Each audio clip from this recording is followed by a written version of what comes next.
It's week 4 on the journey to monetize this art channel. And I have a question. Do you ever try to do something and then realize you're just getting in your own way?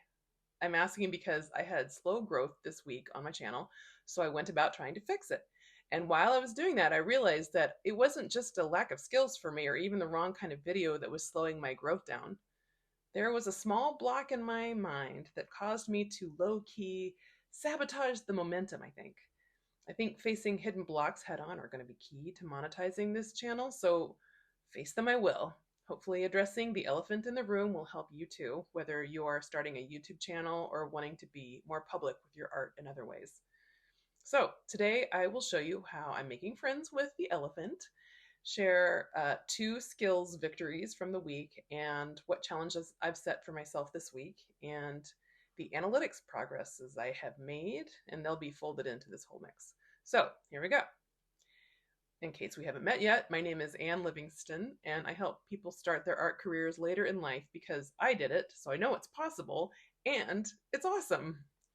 An art career in this economy includes diversifying income and approaches, and that includes seriously considering showing your face and your art in a variety of public places, maybe even on YouTube. And I hear this a lot. You probably do too. I want to start a YouTube channel, but I can't stand being in front of the camera. So what people are really saying is the horrible thing about being in front of the camera is being seen trying to be in front of the camera. And then there are those of us who actually muster up the courage to start that channel, and then somehow we are not getting the views we hope for. And the question is, exactly how hard are we trying to get those views? This is the question I started asking myself this week when I learned the real power of what's written in the description below. That's a legit thing. The YouTube algorithm really does want to help people to find you, and a major piece of info it draws on is the key words written in the description below. So on week 0 of this channel monetization series, I wasn't trying to be coy with my extremely brief description that had little to do with the content of my video, but look at this description of my video that I wrote on purpose. This is a ripping off the Band-Aid moment. Posting this video tonight, no matter what. Using a new editing software completely fried from staying up late last night. Posting anyway. Onward. What is the algorithm gonna do with that? Band-Aids. Fried? Onward? These are fun words, but not a peep about monetizing. So, yeah. By this point in my process, I definitely had been told what you write in the description helps to get your video seen. But what, did I not think this was true? I have to admit, there's a little bit of a contrarian in me.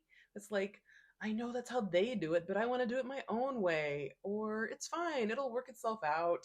Or maybe it was just that I was finishing the video way past my bedtime, and then as an exhausted afterthought, I would just put something in the description, something that was, almost like apologetic or something. So I'm also wondering, was it subliminally I kind of didn't want to be found, or maybe not so subliminally? Especially in the early and very crappiest of videos, it was like, no need to advertise that. But seriously, there's some deep reasons why we might be shooting ourselves in the foot when it comes to being seen.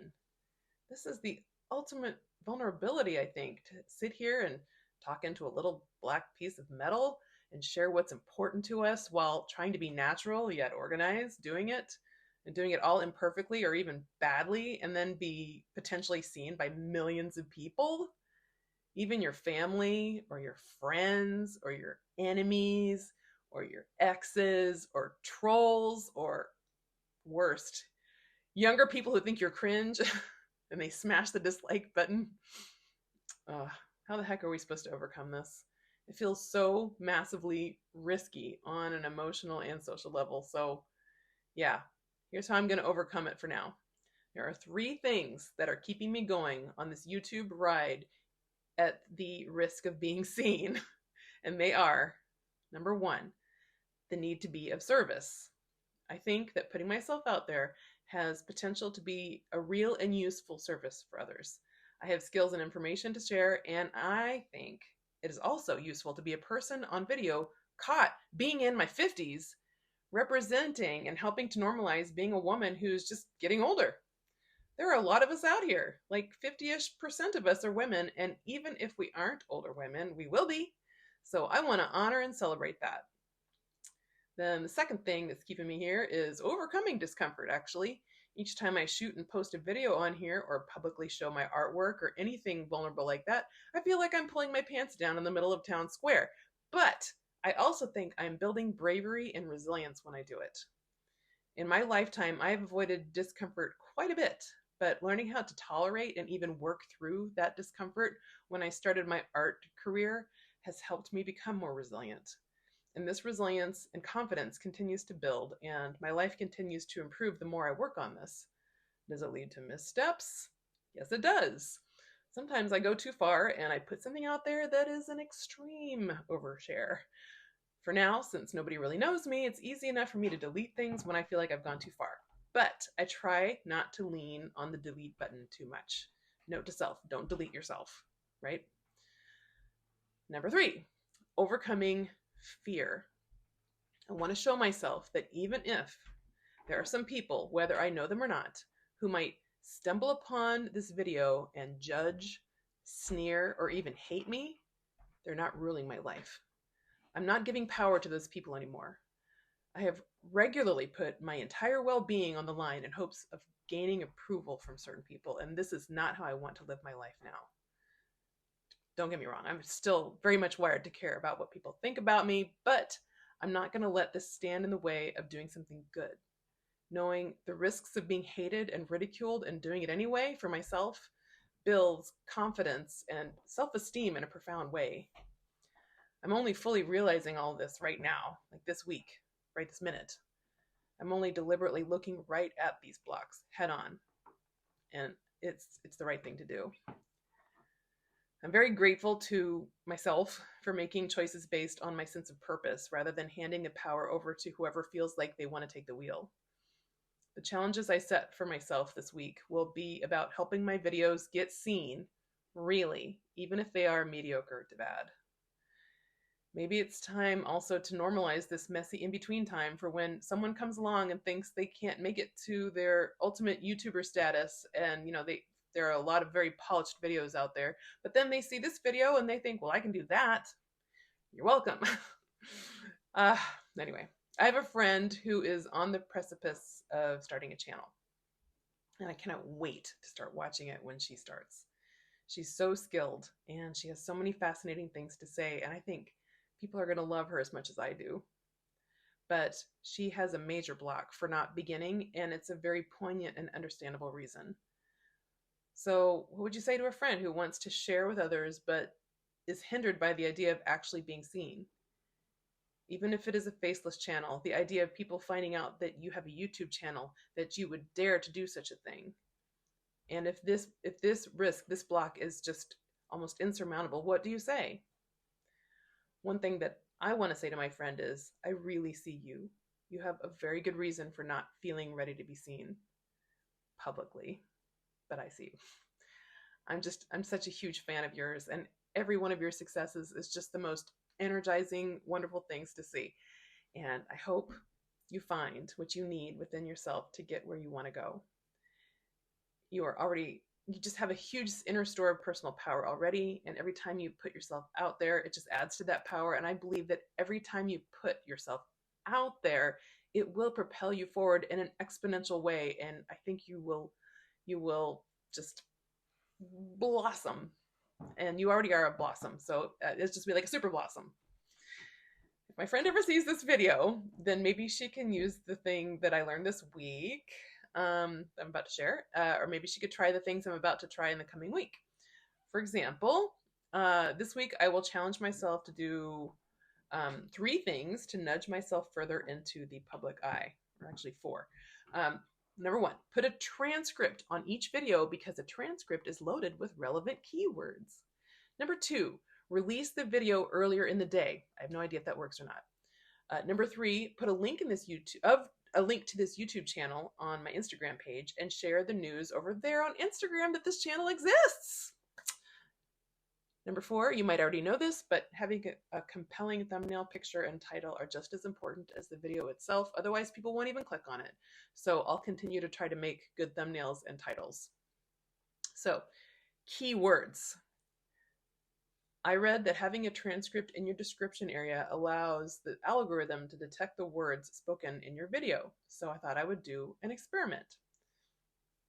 What if I didn't write a description jam-packed with keywords, but I at least supply a transcript? Because with a transcript, whatever words I'm saying in the video are definitely the most accurate keywords for my video. So I took my most recent video that was not performing well, which was the one about packing for an art pop-up. I posted it last Wednesday and it maxed at 17 views and then it didn't budge. So by Thursday night, I decided to make a transcript, and by the next day, the number more than doubled. And as of a few minutes ago, it was up to 104 views. Pretty cool, right? So it works. It works. So I'm going to do it. So how did I make a transcript? I did it in the most low-tech way. I listened to the words on the video while I typed exactly what I was saying in a Word document, and then I copied and pasted it into the subtitles section of the video. And I have put a link in the description below to Google's help page for uploading or typing the transcript for your video. So hopefully that's useful. All right, so now you know my current elephants and how I'm working with them, and you know a few things I'm going to do to help that along. So my 2 big wins that happened this week were doing that transcript thing and then also becoming an Amazon affiliate. Talk about vulnerability. Oh my gosh. This is just going to have to be a whole other video. We'll talk about it. There's just a lot to overcome from within, isn't there? All right, so here are my numbers for the week. I'm aiming for 1,000 subscribers and 4,000 watch hours within a 365-day period in order to be eligible for YouTube's partner program, which allows me to monetize through AdSense. So number of subscribers, 31, 33, 70, 102, and then this week I'm up to 121 subscribers, and then number of watch hours, 2.8, 7.7, 23.8, 43.9, and now 68.1. What do we see here? Growth has slowed down, but there still is growth, so that's fabulous. And here's the deal. I have 2 things to tell myself. It's not a sprint, it's a marathon. This is okay. Even though I'm taking baby steps toward even being seen, it's okay if I'm doing something that isn't like going viral. It's really good, actually. I seriously couldn't handle that yet anyway. I don't have the skills or the stamina yet to even know what to do with all that. So I think I'm in exactly the right place right now. And each time I make a new video, I get better. Not just because I have more experience from the last videos, but because I am working all week actively learning more and more. It's just a matter of time. So, and I'm an older woman, and so I know what happens when you put in time over long periods of time. Maturity is great. Anyway, thanks for joining along this thought process and watching this video. I appreciate your camaraderie on this adventure so much. And so let me know in the comments if you have any words to say to my friend or to yourself or to me about courage to really be seen in a big way, because I want to see you. Until next time.